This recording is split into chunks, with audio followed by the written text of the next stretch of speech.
Hi everyone, welcome. Uh, Let me see. Yes, I'm recording. Hi Chelsea. Hi Amanda. You've just literally got off the plane. Good on you for being here. That's amazing. How are you feeling? Thank you. Hello, everyone. Good morning. Buenos dias.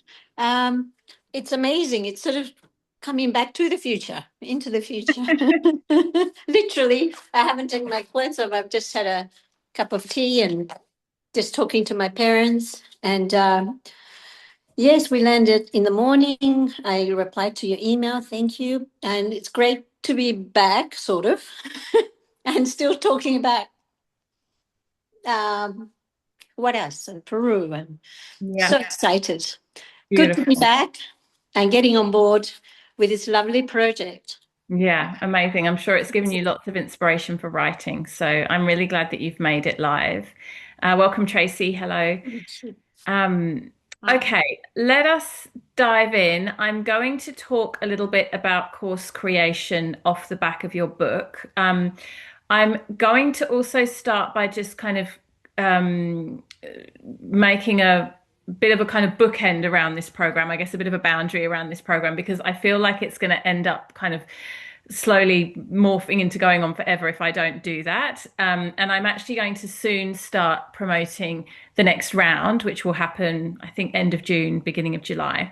Um, so what I'm going to do is I'm going to close the Whats. Oh no, I'm not going to close the WhatsApp group. That's not quite right. I'm going to stop being active in the WhatsApp group in terms of sort of like answering questions and troubleshooting and what have you, because it's already gone on a lot longer than I had anticipated, which is completely fine. And what I will do is I'll invite you if you want to ask me a question specifically, like if you have a specific question that you want to ask, please just privately message me because that will be easier for me to manage than a group and also for all of us to manage than a whole group. But that said, I do want to keep the group open, which I don't normally do. I normally have a pretty clear boundary around these things. But I really want you guys to be able to share when you do actually have your published books in our WhatsApp group, because I think that will be really, really lovely. So I guess what I'm saying is I'm just going to be less attentive in the group and sort of close the formal loop of support in there, but we will keep it open because I'm still very invested in hearing about your books and seeing them and sort of the launches and all that kind of thing. So that's that piece. The other thing is I'm going to try as much as possible today to not make this about book writing because I feel like we've definitely done our time with that. Fiona had some really helpful questions in the group chat, the WhatsApp chat, about the process of launching and like that final, because she's just been through the submission process with Word to Kindle, that final, all that final process, and then also around launch event. So if you're thinking about that or planning that, there's some bits and pieces in the group chat that are quite helpful around that. And you know, I don't want you to feel like you can't reach out to me, like you totally can. I'm still very much here, but I also can't, you know, have the WhatsApp chat just kind of go on indefinitely with like unlimited book coaching. So that's that. Uh, and some of you are pretty close, I feel. Hayley, have you submitted yours to Word to Kindle? I think you might have done. Yes, I have. I actually just a couple of days ago got it back, like the final. Well, I have to read through to make sure there's no revisions. So that's where I'm at the moment. So that's cool. Did probably take a little bit longer than expected, but that's okay. Yeah. Did they do an edit? They didn't. You didn't need another edit after No, they did an no, I edit. didn't You know do it's that. done. Yeah. No. And well, they're probably inundated with all of us. Yeah, You're yeah, I can busier than they imagine. normally are. And is your cover done? Yes, so I've got to choose the three covers. I've just done the same cover that I showed you, but they've just kind of zoomed it up a bit. So I have to choose one of the three that they've sent. So then Oh, I'm I ready to want to see go. them. Can you share them with us in the group, the Yeah, three versions? I'd love to yeah. see them. Okay, yeah, I'll share them. I'll share them all and see which one you guys think. Also, Yeah, because honestly, I definitely. don't know. I haven't even opened up the formatting part yet because like I got the email a couple of days ago and I was just like, oh gosh.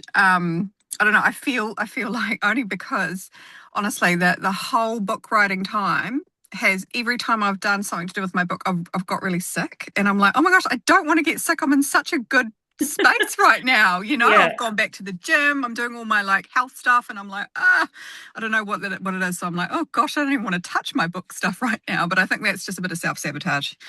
I don't know about that. I really feel like I genuinely feel like you channeled that book. Like you said to me Yeah, several times throughout the process, I don't even know what I've written about. And it's like yeah, a pretty long, deep book. And it's a really beautiful balance between your own story and sort of like universal stories that are really supportive.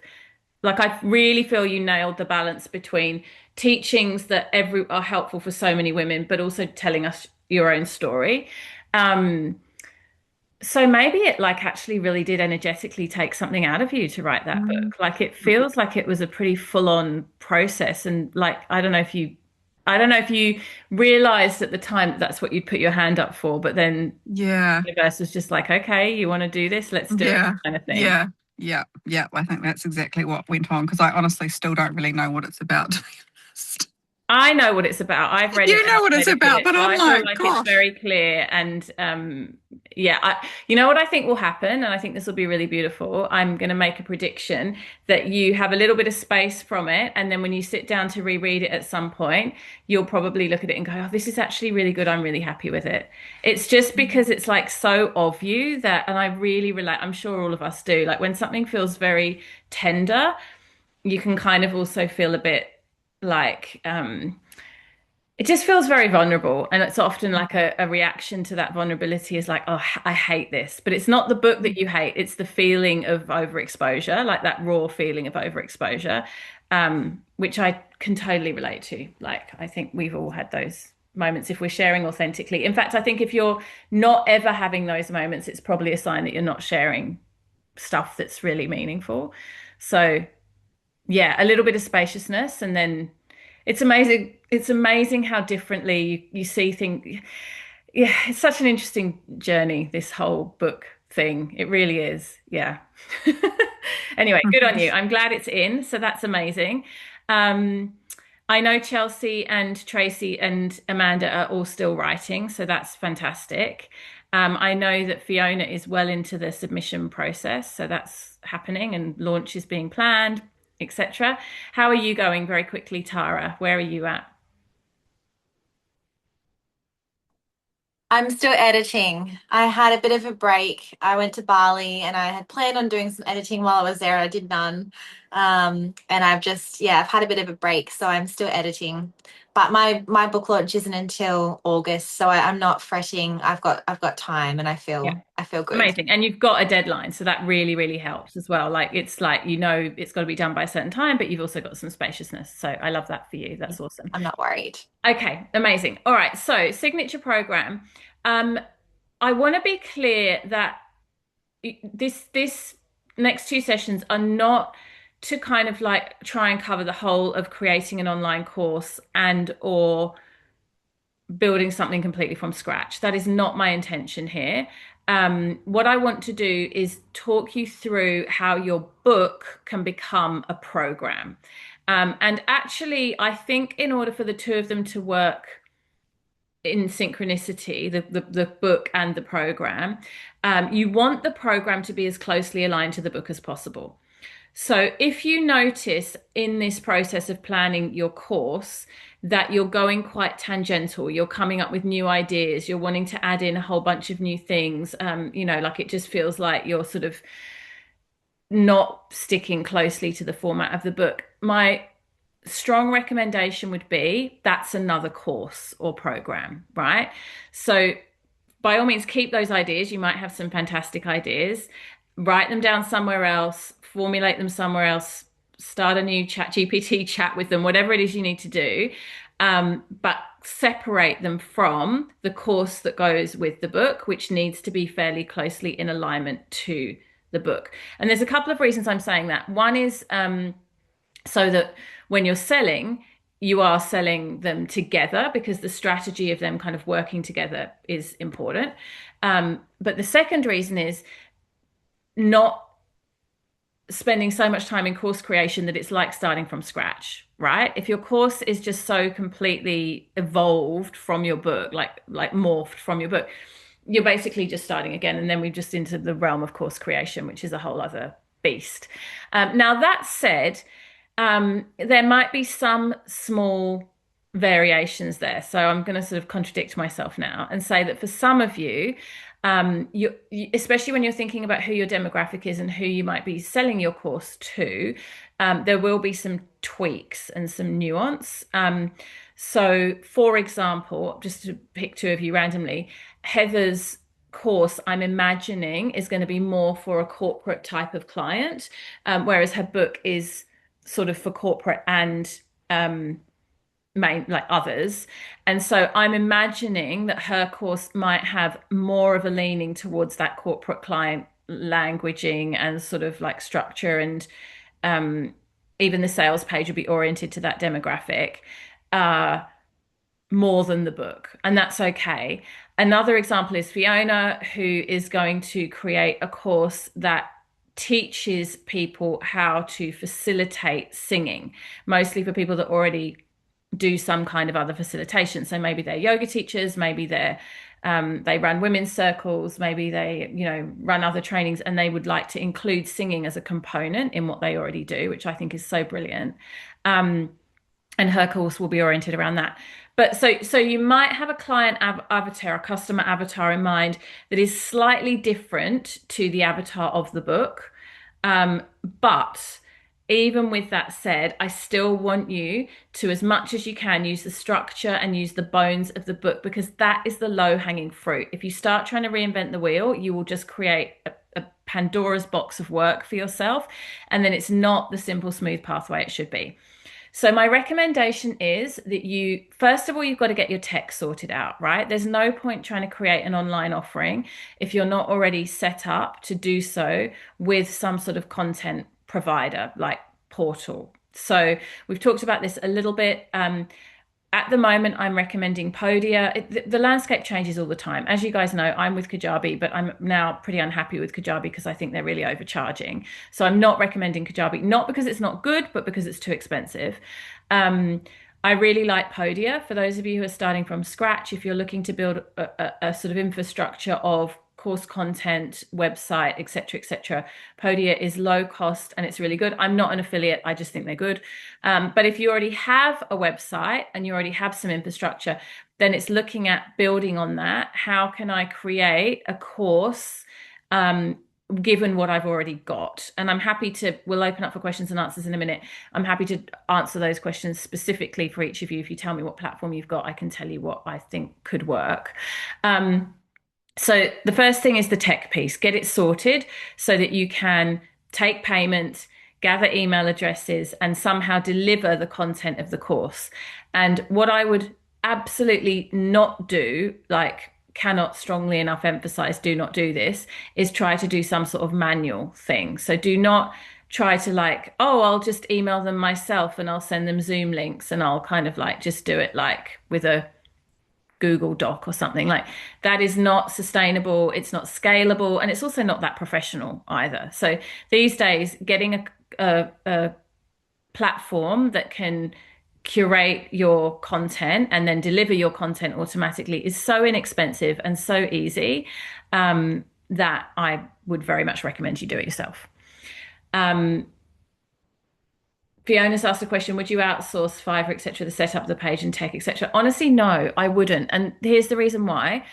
I think it's really helpful, and it's a bit painful, I'm not going to lie, but it's really helpful to go through the learning curve of figuring out how to do it yourself first. Once you know how to do it, if you then don't want to do it, by all means outsource it. I don't do any of that stuff myself. My VA does it all for me. God bless her. But I can do it. I know how to do it, and I know how to instruct her to do it. If you outsource something that you can't do yourself, a couple of things can happen. One is you can get ripped off. And the other one is that you'll never be self-sufficient, because every time you want to do a tweak or an adjustment or change something, which you definitely will want to do, you're then going to be dependent on someone else helping you. So I would definitely spend the time. And these days, the platforms are so easy to use. They're so intuitive. They're designed, they have really good tech support. Um, they're designed for people like us to build programs. Like you don't have to be able to do coding or anything like that. So I would definitely do it yourself. What you can do, and I do this sometimes, is you can build it yourself. And then if it looks a bit amateurish, like if you're like, oh, this is kind of okay, but it could really do with a polish, then I would go to Fiverr or I would go outsource and I would pay someone, $100 to just tidy up my picture formatting, align all my text, just make it like really polished. That is a really good investment. And that could take you hours. Like if you're like me and you're a bit like not it's not the easiest for you. Whereas someone that's working on, your platform all day, every day will just be able to go through and just make it. Edwina can do that in like 2 minutes. It takes me 3 hours. So that might be worth doing, but I would definitely start by at least having a crack at doing it yourself so that you understand. At some point, if you want to run a successful online business of any kind, you're going to need to have some competency with the back end stuff. So you just got to go through the learning curve. It's not fun unless it is fun for you, but wasn't fun for me. But once you get there, you're there. So first thing you're going to do, and I'll come to questions in a moment. First thing you're going to do is you're going to go through the chapters of your book, every section of your book, and you're going to pull out the bits that can have practical elements, enhance them. Right. So, for example, okay, let me take my book, Yoni Codes, which actually adapted really quickly and easily to a course. Some of you, it might not be as obvious as this, but in the book, there are 30, and I know there are 30 because I went through and counted them, practical exercises that people can do, meditations, visualizations, recipes, journaling prompts, etc. Right. So I pulled out those. Actually, no, I didn't. I went through all the chapters and then I counted and looked at the different practices. And then I kept them in the order that they're already in the book, right? Don't muck around with your book order. You've already put so much effort into sequencing your book so it makes sense. And the temptation will be like, oh, but what if I moved this to here? And what if I did that? And I could do this. And your brain will go creative mode, right? You don't want to be in creative mode. You want to be in very hyper structure, masculine format, follow the plan, boundary mode. Because again, it'll turn to soup very quickly if you don't hold yourself accountable to that. So probably the easiest thing to do is to create in the back end of whatever system you're using, modules that reflect the sections and chapters of your book. You can always delete them later. So if there's a chapter or a section of your book that doesn't lend itself to being in your course, later on, you can just remove it if you're like, that's a bit light on content or that's not really relevant. But better to have them all there as a starting point. And then this is what I did. You go through each chapter, each section, and you pull out wherever there's an exercise, a thing to do, journaling prompt, visualization, meditation, whatever. And then you're looking at what kind of content would I create to enhance this material. For me, a lot of it was audio recordings. So I would, read the visualization. I would verbally talk through the practice. And sometimes I would use the book almost like it was like notes, but as I'm talking, I might add a bit more or tell an extra story. So it's like you're using the book as the foundation of the teaching, but you're kind of also adding a little bit extra or lending some of your, additional thoughts or what have you.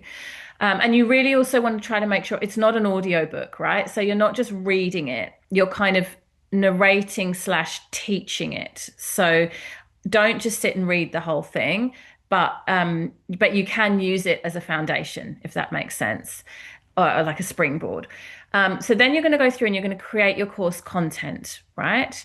And I recommend audio just because it's really easy. And then you can also do video if you really want to. And then you might also want to create some PDFs or some written resources that go with it, which again, you can mostly pull from the book. Okay.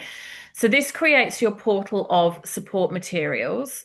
It will take you a while. It's a bit of work, but it's done once and sold many times. So this is what you have to think about, right? You're not doing this work to only sell it once.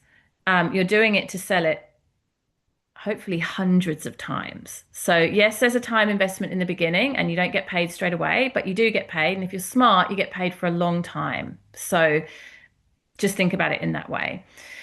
And then what I recommend you do, this is what I did for Yoni Codes, and this is what I recommend you guys do, is that's your portal of resources, but that is not the guts of the course. The guts of the course will be live sessions.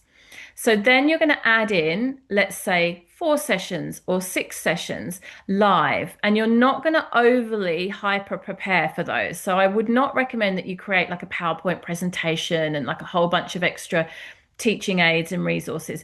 Actually, what you want those sessions to be is kind of like these sessions. And I'm exemplifying exactly what I've done with the Idea to Impact course. I created the portal, right?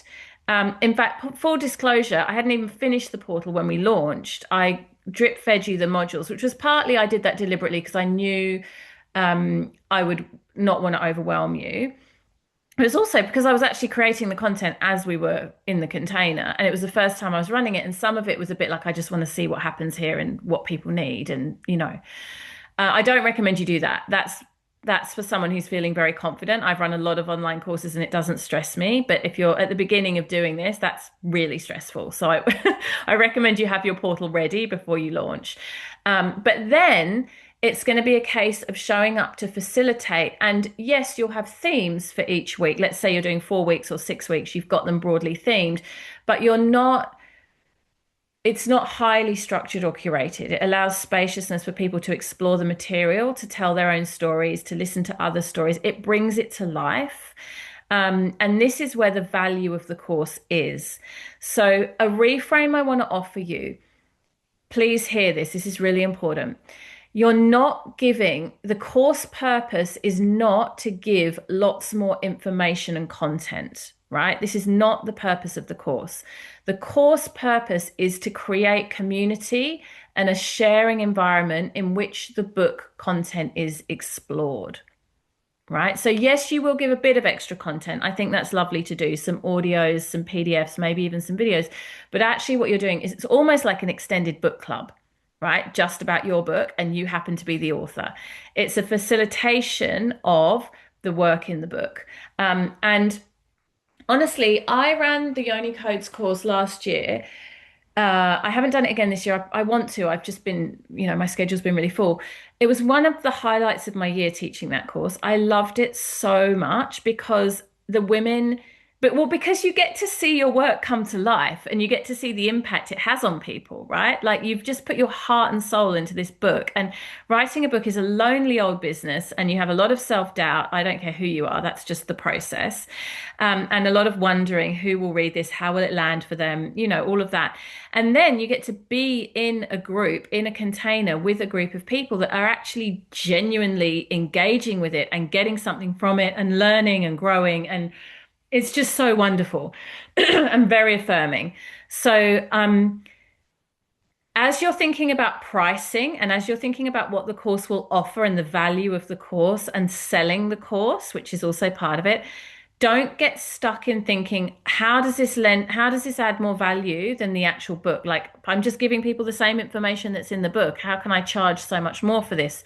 That's not what they're paying for. They're paying for community, time together, facilitation, and your presence and access to you. That's the space that you're holding, not more information. Especially, that was relevant when I wrote Yoni Codes last year. It's even more relevant now because in the world of AI, the information is there. That's not the value. The value is the community, the conversation, and the input from you as a facilitator. And then what you'll do, just on a very practical level, you'll have your modules. It's very similar to how we've done it here.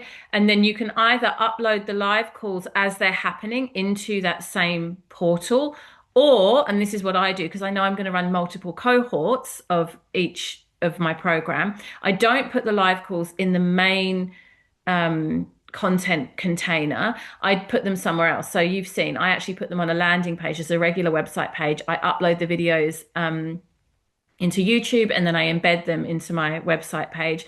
And I do that with a lot of my containers. They get access to the main portal, and future cohorts will get the same thing. But each specific cohort has their own page that has their own recordings. It's also a lower cost way of doing it. If you have to pay per product with your platform, sometimes you're having to pay per digital product, and that can get expensive. Doing a landing page is a workaround that won't cost you as much. If you prefer to upload them into the main portal and have the live calls in there, by all means, go ahead and do that. That's completely fine. It's just not how I do it. Fiona's asking, so you do new live calls for each time you run the course? Yes, absolutely, because that's the whole point. The whole point is like this, next time I run Idea to Impact, you guys aren't going to be there. It's going to be a whole new cohort, new books. They'll go on a journey together. They get to know each other, etc., etc.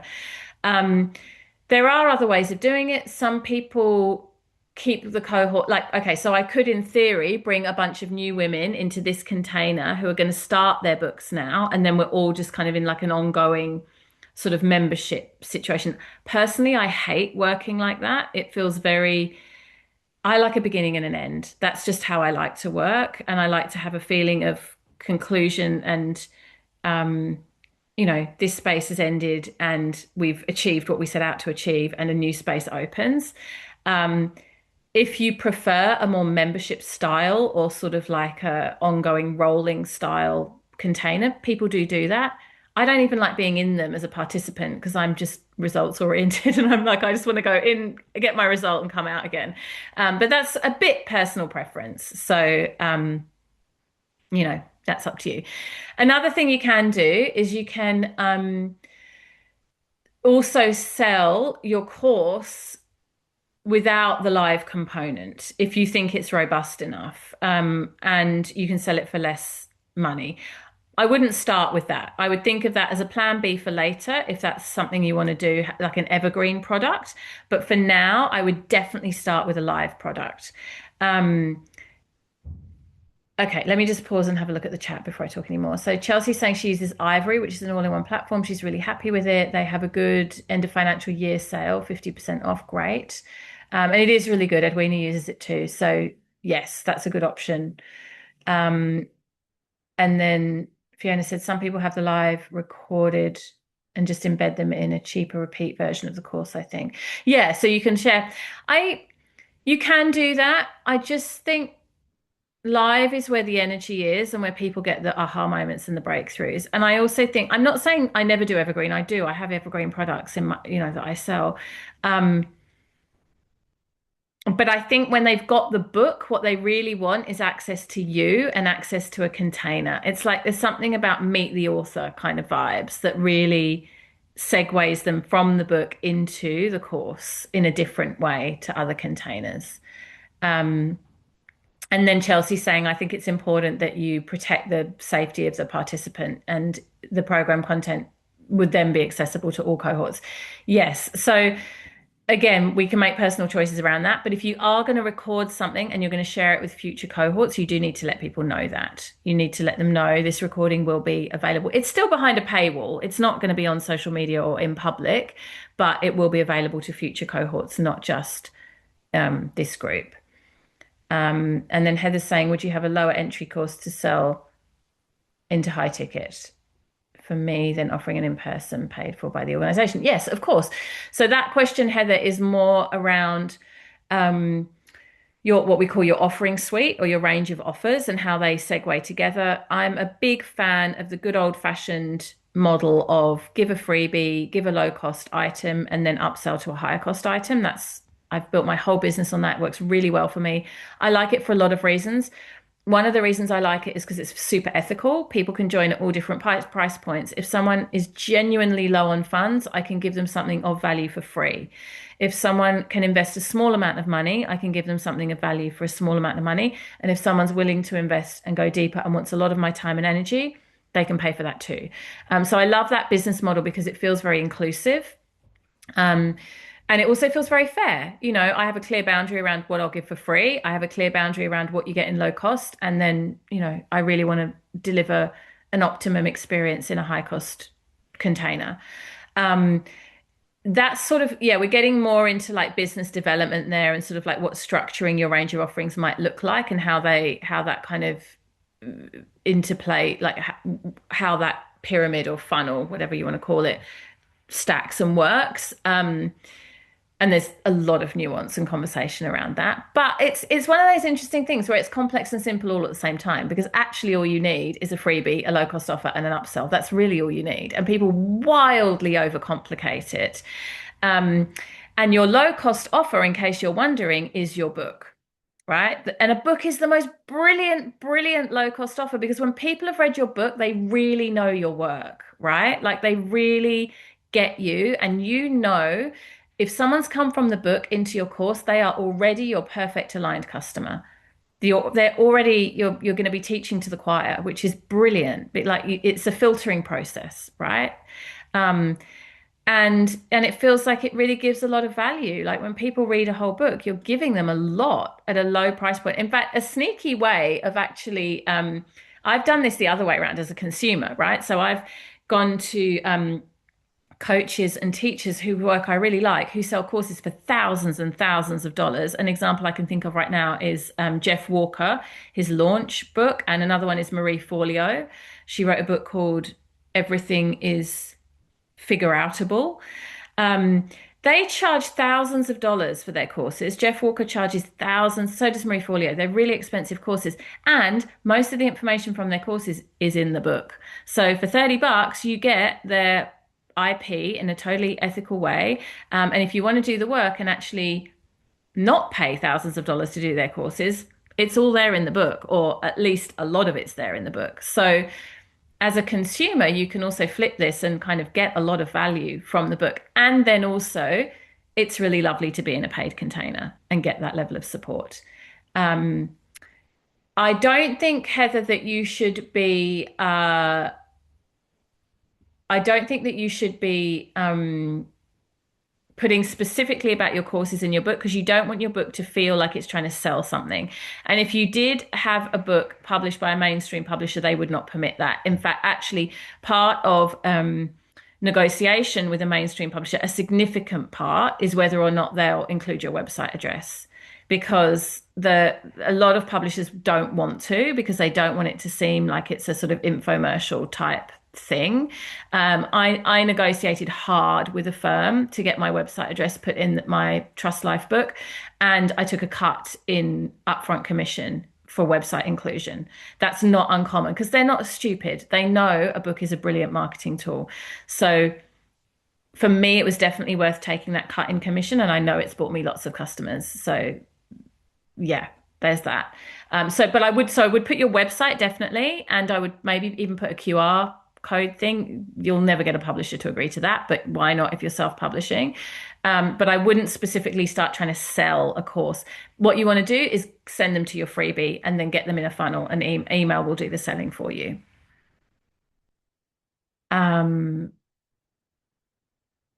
Okay, Heather is saying, would you have a lower entry course to sell into a high ticket? Oh yeah, so I've answered that. I have another course which is about public speaking already made, but I found that even though all the content is there, people mostly want to have live calls to discuss. Exactly. People love it. They're happy to pay for that. And increasingly, everyone's freaking out about the fact that AI is taking over the world and no one's going to want to pay for courses. But increasingly, people want to pay to be in communities like this, because we want to talk to other human beings. Surprise. Okay, let me open up to questions. Anyone that wants to either ask me about what tech you've got set up, or what you're thinking about for your course. Yeah, Amanda.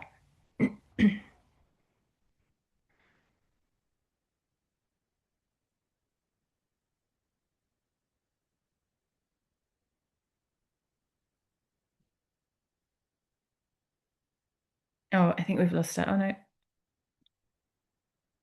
Yeah, it's the sound. We'll come back to you, Amanda. I'll go to. Oh no, you're there. Yes. Good morning, Katie. Just a couple of things. I'm very excited. I've gone through my framework in a context of what my course would be. So there's 4 steps, and it's very good to hear that, it's good to get the exercises, meditations, quotes, platform, all those sort of things. because I'm still writing the book, that I can actually accommodate to those as well. Well, going back to the question that I was going to ask earlier was, when you have your platform, be it Ivory or be it Podium, you said that your recordings you do via Zoom and then you upload them into YouTube. And then from there, I got lost. Okay, so that's a good question. I really, really like using Zoom, and people really overcomplicate this. Like, I've seen wildly complex tutorials about creating online course content, and it is not rocket science. It doesn't need to be very complicated. So I don't even have a professional mic or an external camera. You can invest in those if you want. I really don't think it's that important. I record on my laptop. When I'm recording videos, I just literally go into Zoom, press record, and just record myself talking to myself. And then the great thing about Zoom, the reason I like Zoom is because it will automatically do three things for you, which are really helpful. It will give you a transcript. It will give you a audio only file if you want to use that, and it will give you the video. So you've got these files that are really easy to work with. They're not massive files. If you try to record on your phone or using your video or your audio on your phone, you'll get massive files that are really hard to move around and work with. So this is why I like Zoom. And then you go from there, you create a YouTube channel. And this is important. Anything you're uploading or embedding, you want to make sure it's a private YouTube channel. So it's not something where people in the public can access it, because then you don't have it behind a paywall. It's just for everyone. Why would you charge for it? So you set it to private, and then you can upload from YouTube. You can also use Vimeo. And some of your software, like Kajabi, doesn't even require the YouTube option. You can just embed video directly from Zoom into Kajabi. So it depends what platform you're using. I'm not sure about Podia. Some of them will require that you go through a middle party like YouTube or Vimeo, but some of them won't. You can just directly upload. It's really simple. It's like drag and drop and give it time to upload, and it's done. And then you can embed either the audio, the video, or the transcript, or both. One little tip, this is a good course creation tip. Zoom will not give you high quality transcripts. Their AI is not the best. So what I do is I pull the summary from Zoom and I put it into ChatGPT, and because ChatGPT knows me, it knows my voice, it knows what I'm doing. So I say, this is for my Yoni Codes course. Can you please rewrite this summary and make it sound more like my voice, so that it is suitable to go with a Kajabi post within a paid course? And then it will rewrite the summary for you of the video, and then you can edit that and use that. So I wouldn't just use the AI generated summaries, and even the transcribes sometimes from Zoom aren't that great, whereas ChatGPT or Claude will get it right. Like just this morning, I was writing a summary for something inside my membership Bhakti Club, and Zoom called it Buckety Club, like as it's a bucket. And I was like, no. So, but when I go over to ChatGPT and get ChatGPT to do it, ChatGPT knows that my membership's called Bhakti Club. It gets it right straight away. So it's really worth just doing that little extra step. Right, thank you. Because I do have, when I was teaching metaphysics, I did create a private YouTube channel. There you go. However, it's been a while, and when you said, so pretty much that's what you do. You upload it into the private YouTube channel so you can use it, and then that would be part of the course on the platform. Yes, no, you'll from the embed it YouTube. into the platform. Exactly. Oh, And because it's a okay. private YouTube channel, it doesn't matter. You can use your metaphysics channel because no one's going to see the channel. No one sees it. It's just the way where the video is hosted. Oh, I see. And then you Not just bring it YouTube. back. It could be Vimeo, it could be anything. It's just a place to put the video where it can then be embedded into your website. And like I said, some platforms won't even require that. You'll just go direct to the platform itself. Depends what you're using. Right. I was going to say, any other tips for course creation? If you have like the modules, if you have 5, 7, 8 chapters, it would be 5, 7, 8 modules. Yeah. And And then then at go the through the end, book and literally ask yourself, what can I pull here that can become course content? So for example, let's say Hayley, at the end of a lot of her chapters, she's got journaling prompts, right? So my recommendation would be she pulls those journaling prompts out and she makes them into a nice PDF for a start that people can open. And then I would, if I was Hayley, how I would start each one of my live sessions would be journaling time, where I would guide them through the prompts. They would spend some time journaling, and then we would discuss the prompts, like in a sort of women's circle type of way, like what came up for you, what do you want to share, what surprised you, and those conversations then really take care of themselves. What I find a lot of newer teachers, a mistake a lot of newer facilitators make is over preparing and not allowing enough space for people's conversation and organic questions. That's a really common new facilitators mistake. And I understand why. It's because you feel nervous and you don't want to have a time of silence in the group or whatever. But actually, if you allow plenty of space for people's questions and answers, and not even questions, just sharing, you'll be surprised how rich that is and how much extra information it provides. And also, you don't have to curate everything you're going to teach. Like here I am showing up to teach. I did prepare a bit because I knew what I wanted to say about the course, but I've also just shown up ready to answer your questions. And as I'm answering them, I'm like, oh, and there's this, and there's that, and there's this. I'm pulling from my expertise. So, you've got your own expertise. You'll be surprised.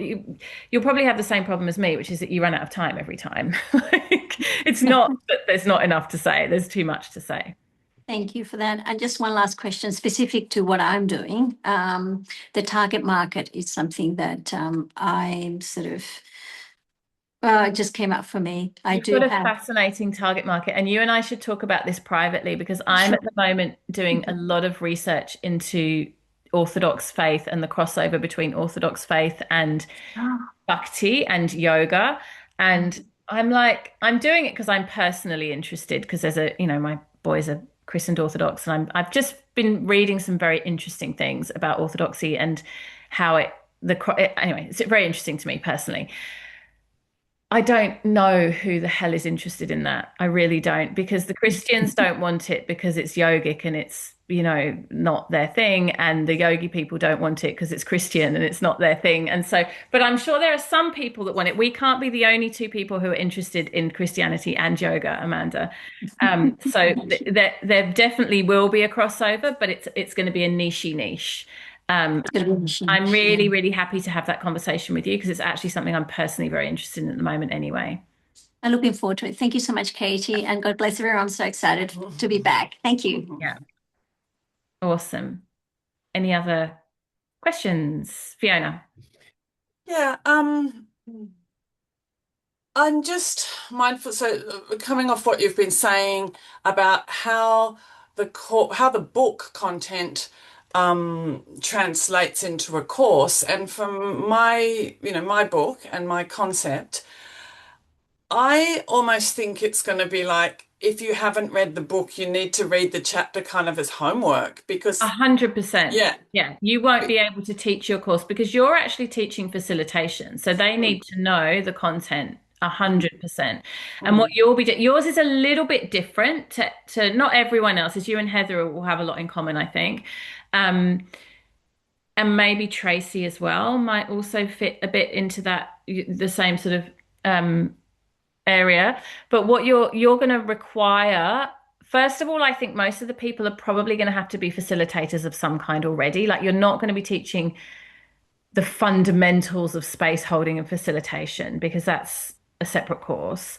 I probably wouldn't have that as a prerequisite, but I would have it as a strong recommendation.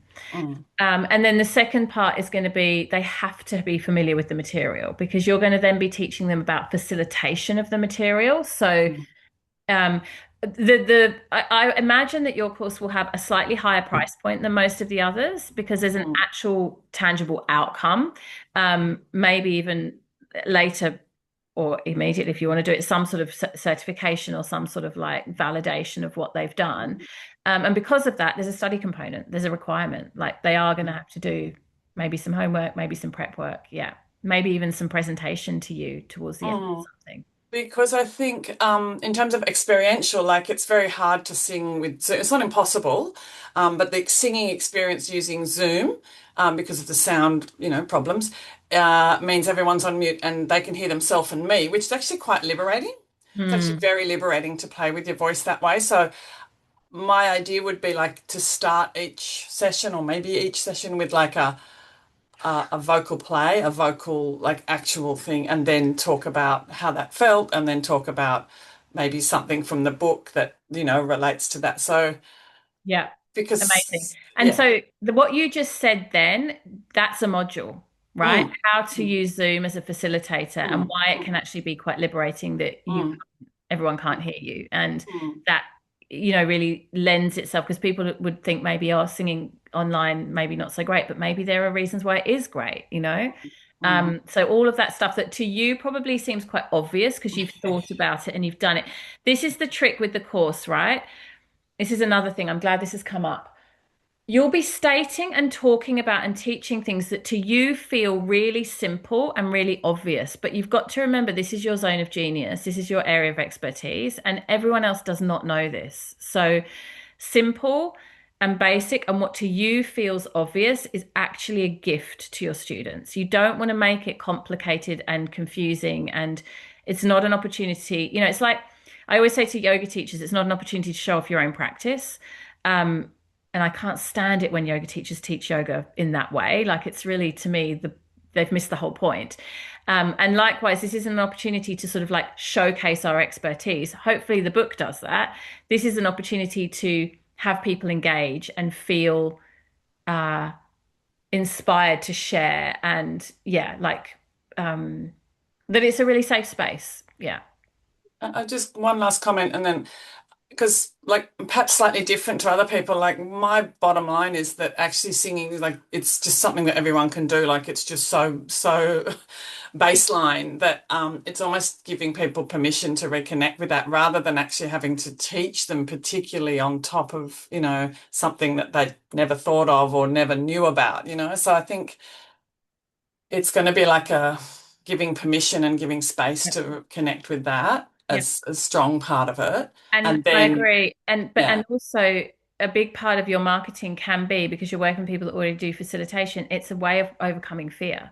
So a lot Mm, of people are teaching, be bold, be courageous, mm, overcome fear, but they're not actually, there's no embodied way of like mm, showing someone to do that. It sort of reminds me of when we did doula training. When I did doula training, the facilitator had us use ice and hold ice for quite long periods of pain to experience periods of time to experience pain. And actually, if you've ever sat and held an ice cube, it's bloody painful after a while.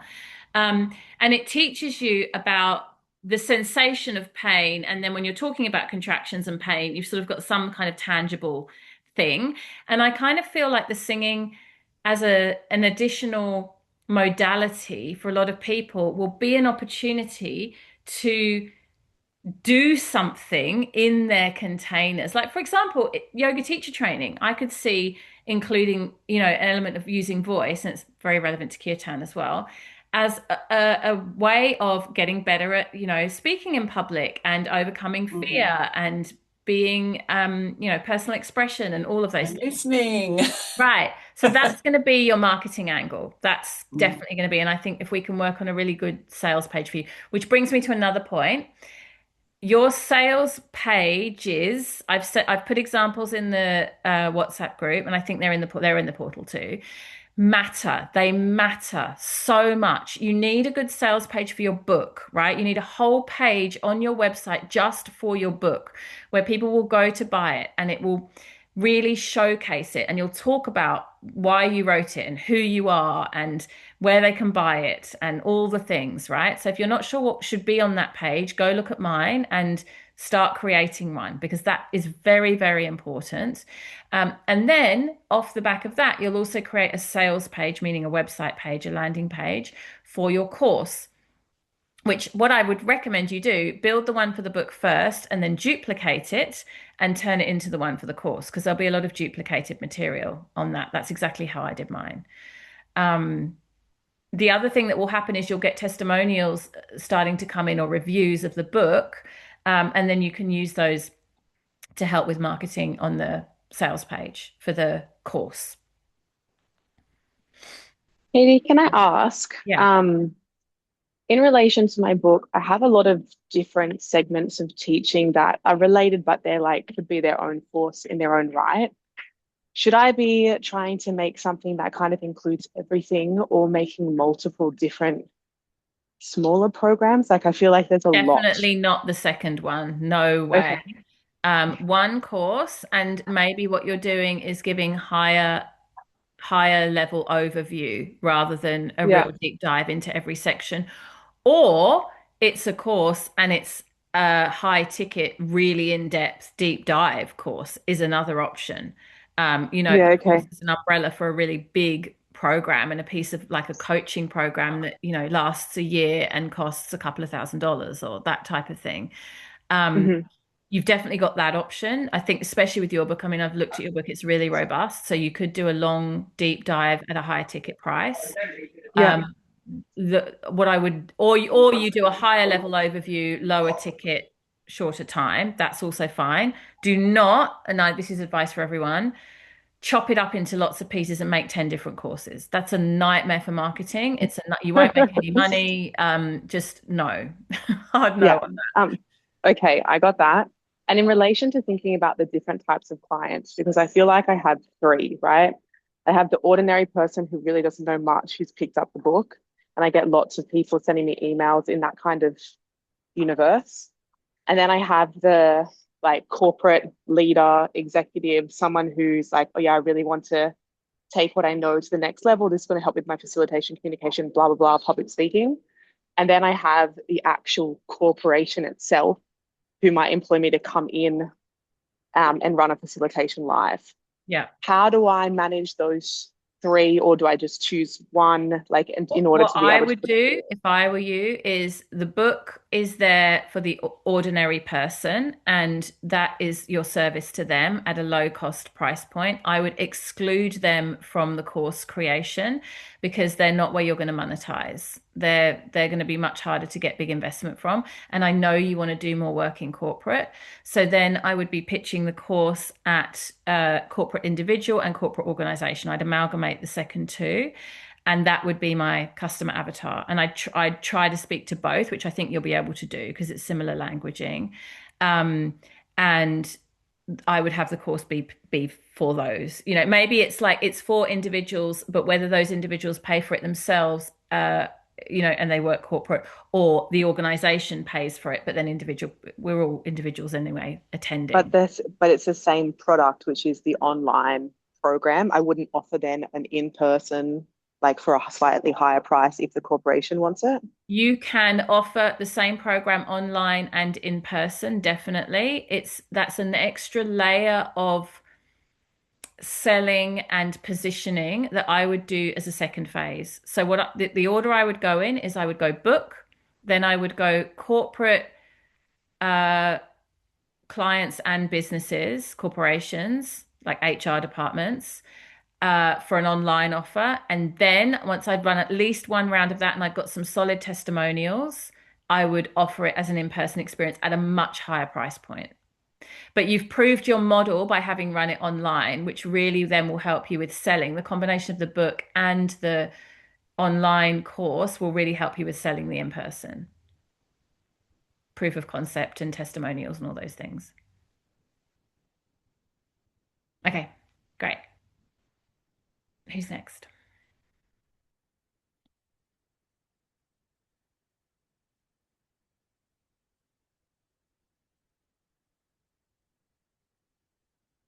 Anyone else? Is everyone happy with their tech setup? Is anyone freaking out about what platform they're going to use? Tara? Oh, Sorry, just quickly. I'm with Kajabi. I've been with Kajabi for a while, but just sort of having a look at this Ivory and Podia and trying to, yeah, see if How it would be many, worth. how much, you've got a fair bit set up with Kajabi, haven't you? Yes, which took me a long time to do. They're such assholes. Like, I'm so angry about it, like almost every day. And I keep going back to Yeah. GPT and going, really? I should just stay with Kajabi. And Well, I've that's gone through a whole process of decision making around it because it's like yeah. literally, I'm paying like $8,000 a year now to Oh, Kajabi. wow. It's insane. But it will cost me probably 10 grand to move. So I'm just sucking it up. Um, how many products Yeah. do you have inside Kajabi? Well, I've managed to really reduce the product. So I'm on like one of the lower payments right now. I think it ends up being like just under $200 a month, I think, for my subscription there. And I'm looking at Ivory, and it does sound really, really great. It's a little bit cheaper, and if they bring out the end of year financial sale like they did last It's not a year, little bit cheaper, it's a lot cheaper. well, Like, it's at the moment, if I paid yearly, it would be 124 a month, yeah, but then Australian you've got the dollars. growth. That's the thing with Ivory, right? Like what you're at a ceiling with Kajabi now, where you're kind of Yeah, stuck, and that's how they get you because they know yeah, every time you add new things, you're going to have to pay more. Whereas yeah, Ivory is capped. There's very few things you yeah. have to, but there's a few, but it's nothing like it's Most of it is capped. unlimited, Yeah. which is That's the amazing. difference. And it is a big difference. And the trouble is, what happens is when people are starting, they don't think about this. You don't think I'm going to grow so much that, I'll be charged paying thousands of dollars. And that's how they get you. But yeah, anyway, it is what it is. Yeah, I just wonder whether it would be worthwhile. I think, are they Australian as well, the Yeah. Ivory? And they're women owned. Yeah, so I Ivory. like that Yeah. too. So Yeah. If you can bear to jump ship now, jump ship now. you think? Okay. Well, I don't know. It's so hard. Like I've got the time to I do know, but it wouldn't if you I rather needed spend that to. time doing something like marketing or see, this is what I keep coming back Yes. to as well. It's like if I'm going to spend that money and time, I'd rather just spend it on income generating things rather than like I'll just earn the money to pay Kajabi off. It's like Yeah. I'm in a mafia situation. Yeah. I'm just having to I earn also or really pay like them to off. think about the ethics behind it as well. And I would much rather support a business that aligns more with what I'm doing and who I am than a really big like corporation like Kajabi. I don't know. Yeah. I'll have to sit with it for a bit, but yeah, I don't know what to do. I think if it's causing you both this many brain cycles, that needs to be taken into the cost consideration because you're going backwards and forwards, right? Like you're saying, you're going to ChatGPT. That's a cost. It's in your Well, brain. I've officially let it go. I'm just triggered right now in this moment. I have made my decision and I am sticking with it. So it's fine. I'm just going to keep paying them off forever.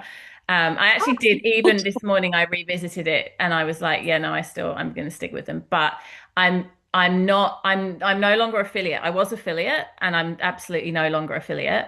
And I'm actively telling people that I think I'm being overcharged, which I thought it was reasonable. They just doubled their prices overnight, like literally, that all these new platforms came out like Ivory and Podia. They got lots of competition. And instead of becoming more competitive, they just doubled down and basically got all of their existing clients in a kind of, you know, trapped. Anyway, whatever. It is what Can it is. I just quickly ask before I move on? One of the biggest things that I want for this online platform is the community element, because the community, my community is going to be merging online, and I want something that is really simple and really easy to use. And Kajabi keeps coming up as being one that's weaker in that Not great. It's actually aspect. one of their weaknesses. Yeah. How do you find Ivory, Chelsea, with the community element? I haven't really used the community part that much. And I think yeah, but I think it's comparable, if not better than Kajabi. Like they have their own community and the way that it functions from a user perspective, like, you get weekly updates and then you can go in and you can see, like, they've created a really nice vibe. And there's, I think Fiona was asking, like, can you get Fiverr? But there's people within Ivory who have expertise around developing different things. So you can, if that's not your jam, like I'm not a techie person, but I've done all of my website and my funnels and everything myself. And it takes time, like with any tech setup. It's not just an instant thing. But like unlike Katie, I didn't have tons of programs. Like I was on the one where I could have 3 programs in Kajabi and 1 funnel. But for me, it felt really liberating to move. And I'm like, oh, the possibilities are endless, Yeah, you're not So constrained it anymore. felt really freeing for me. It did take a lot of time. I won't lie, like to set up the website, and it's not as beautiful as the website that I had on a different platform. But I'm saving so much money, and that felt really good for my nervous system because I wasn't at a stage in my business where I was generating enough income to warrant paying Kajabi. I think it was in Australian dollars, it was way over 200 a month. And I was like, every month I just felt like Katie was saying, like ripped off. I think if you're generating, if your business is more established and you've already set everything up, then it's a trade-off of what's the cost of moving everything. But yeah, I'm really happy with all of the elements of it and the community part. Haven't created my own community yet, but I plan to as part of the, actually, no, I did have a yoga. I set one up, but I didn't end up using it because it was for a mums and bubs yoga. And I was already like, I don't want to spend any more energy, for what I was charging people to participate. I didn't want it to become like, a big thing to have to put energy into an extra online platform. But, I think you can still create it and like make that transparent and say like, I'm not in here, but like it can be a place for other participants to connect and cross-pollinate. Another thing you can do around that is you can nominate a community leader each month. So I used to run a membership where I would give someone their membership that month was free if they ran the community for that month. And then they would go in and kind of like ask questions or answer people or, and they'd just do it for a month and they'd save their fee. I mean, that's an idea. That's a great idea. And that's so fitting with like the current climate and the astrology around like decentralizing. And it's not about this hierarchy, but like more circular matriarchal structures. I think that's beautiful. Yeah, it's really nice. If anyone has any questions about Ivory, like just, let me know. I'm happy to. Edwina runs the Ivory community. So you could ask her, Tara, how she finds it. And she's also had experience of running community through Kajabi, which I know she didn't love. So yeah. Okay. Any other questions? I am going to have to leave soon, but let's wrap up. Any final questions? I have one. Yep. And just quickly, I think we've talked about this, but like I built my website way back when on Wix, which is a bit clunky, I think. But like, again, I just feel like I've transferred my emails over from MailChimp and it's much clunkier, but it doesn't have half the, options, but nonetheless. So I'm sort of thinking like everyone's on these really cool, funky ones, but I should just stick with. I would crunch the numbers. So what you want to do, because I know Wix are going to charge you more money when you want to add in course content. So find out like how do they charge, because the trouble with Wix, WordPress, Squarespace, all these ones is they're charging you for functionality. So if you want to add in a course, if you want to add in emails, if you want to add in this, that, before you know it, you can end up paying more than you would to just be in an all-in-one platform. So find out how much it's going to cost you with Wix to run your course through Wix. And if it's going to be prohibitive, then it's going to be worth jumping over to one of these, and definitely do that before you start building it out. But then, sorry, just to clarify, then I would have to host my website somewhere else or build the whole website, or keep you can in theory have different things on different platforms. So you could have your website in one place and you could have your course content in another place, but then you're paying for two different places. And getting things to talk to each other is really hard. Like it almost always falls apart. So I would then, if you're jumping ship, see, Fiona, that's my face when I think about leaving Kajabi, and I've got like 30 courses which each have hundreds of videos. So now you feel my pain. I'm sorry, I'd love to be compassionate, but you've like stubbed your toe and I've got a broken leg. So yeah, no, yeah, I'll work it out.